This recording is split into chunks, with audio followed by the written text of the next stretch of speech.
ये कहानी एक पिज्जा डिलीवरी बॉय के साथ हुई एक सच्ची घटना पर आधारित है। ये घटना जॉन के साथ तब हुई जब वो अपने कॉलेज के दिनों में एक छोटी सी पिज्जा शॉप में पार्ट टाइम जॉब करता था। एक रात करीब 1 बजे जब जॉन अपनी शिफ्ट खत्म करके घर के लिए निकलने ही वाला था, तब अचानक ही पिज्जा शॉप का फोन बजा। जॉन ने फोन उठाया तो कोई आदमी बहुत ही सहमी आवाज में ऑर्डर दे रहा था। पहले तो जॉन ने ऑर्डर लेने से मना करने का सोचा, क्योंकि पिज्जा शॉप का क्लोजिंग टाइम ऑलरेडी हो चुका था। मगर जब उस आदमी ने 4 लार्ज साइज पिज्जा ऑर्डर किए तो जॉन ने ऑर्डर ले लिया, क्योंकि अक्सर बड़े ऑर्डर पर एक अच्छी खासी टिप भी मिलती थी और जॉन को पैसों की जरूरत भी थी। जॉन जल्द से जल्द पिज्जा लेकर डिलीवरी करने निकल पड़ा। डिलीवरी एड्रेस उस पिज्जा शॉप से काफी दूर शहर के आउटस्कर्ट्स में था। देर रात हो चुकी थी और वो रास्ता भी काफी सुनसान था। सड़क कच्ची थी और उसके दोनों तरफ बहुत सारे जंगली पेड़ पौधे थे।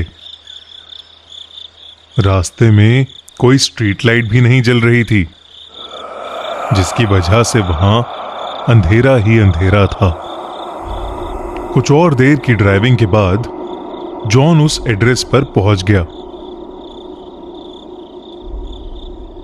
वो एक बहुत ही पुराने दिखने वाले अजीब से घर के सामने खड़ा था।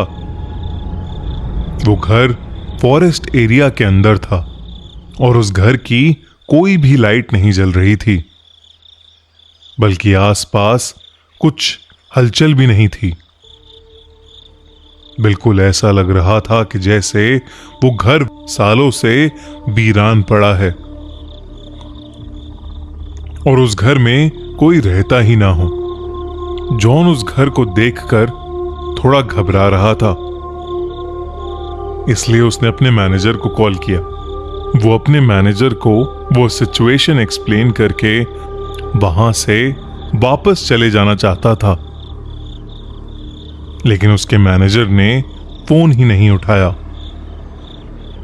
जॉन अगर बिना मैनेजर को बताए वो चारों पिज्जा वापस ले जाता तो उसका मैनेजर उससे बहुत ज्यादा गुस्सा हो जाता और उसकी सैलरी भी काट लेता।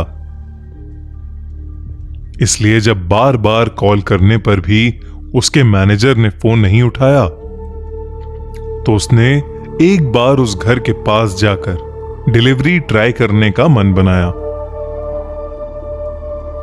जॉन जैसे ही आगे बढ़ा, उस घर के अंदर की एक लाइट ऑन हो गई। जॉन को थोड़ा सा कॉन्फिडेंस आया कि शायद अंदर कोई है। उसने डोरबेल बजाई और जोर से कहा, पिज्जा डिलीवरी। मगर कुछ देर तक किसी ने दरवाजा नहीं खोला। जॉन ने फिर से बेल बजाई तो उसे अंदर से किसी के कदमों की आवाज आई, लेकिन फिर से किसी ने दरवाजा नहीं खोला। जॉन वापस जाने ही वाला था कि अचानक से वो दरवाजा अपने आप खुल गया। जॉन थोड़ा घबराया हुआ अंदर घुसा। हॉल में एक डिम सी लाइट जल रही थी और वहां कोई भी नहीं था। जॉन ने आवाज लगाई, हेलो, कोई है? प्लीज अपना पिज्जा ले लीजिए। तभी जॉन ने देखा कि हॉल में पड़े सोफे के नीचे एक काली बिल्ली निकलकर एक रूम की तरफ भागी। जैसे ही वो बिल्ली उस रूम में घुसी, उस रूम की लाइट्स और टीवी ऑन हो गया। साथ ही छोटे बच्चों की शैतानी करने की और हंसने की आवाज भी आने लगी। को लगा कि कोई शायद उसके साथ किसी किस्म का मजाक कर रहा है। वो गुस्से में उस रूम के अंदर गया। वहां दो छोटी सी लड़कियां बैठी थी। वो दोनों वहां बेड पर बैठे बैठे जॉन को अजीब तरीके से घूरे जा रही थीं।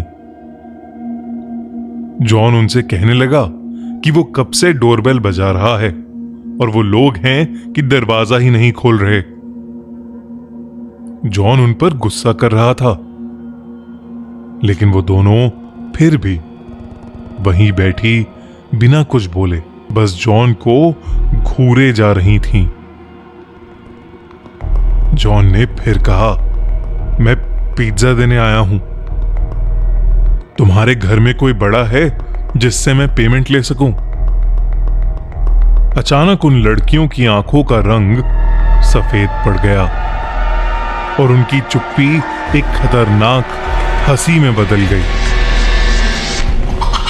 उन दोनों ने उस कमरे के दरवाजे की तरफ इशारा किया जो जॉन के ठीक पीछे था। जॉन पीछे पलटा तो वो घबरा उठा।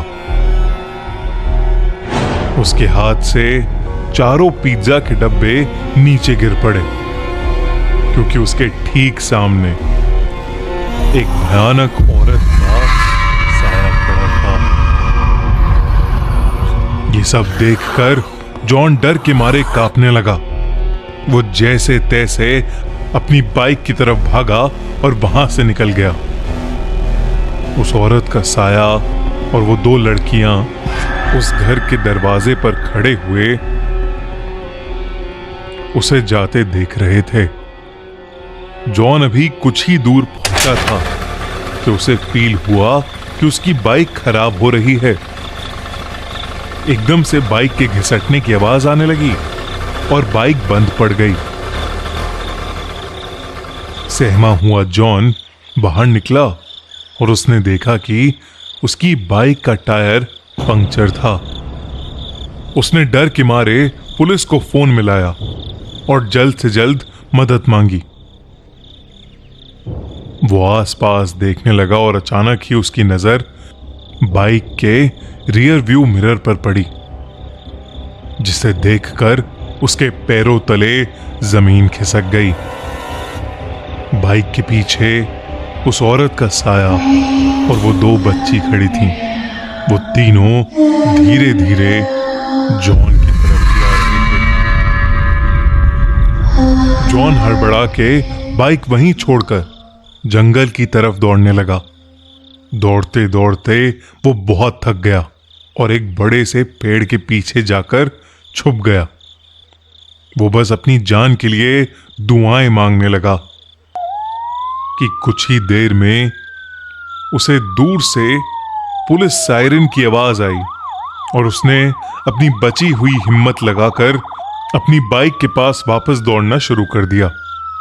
वो वापस अपनी बाइक तक पहुंचा तो उसने देखा कि पुलिस उसकी बाइक की इन्वेस्टिगेशन कर रही थी। उसने पुलिस को सब कुछ बताया और उन्हें उस घर तक ले गया।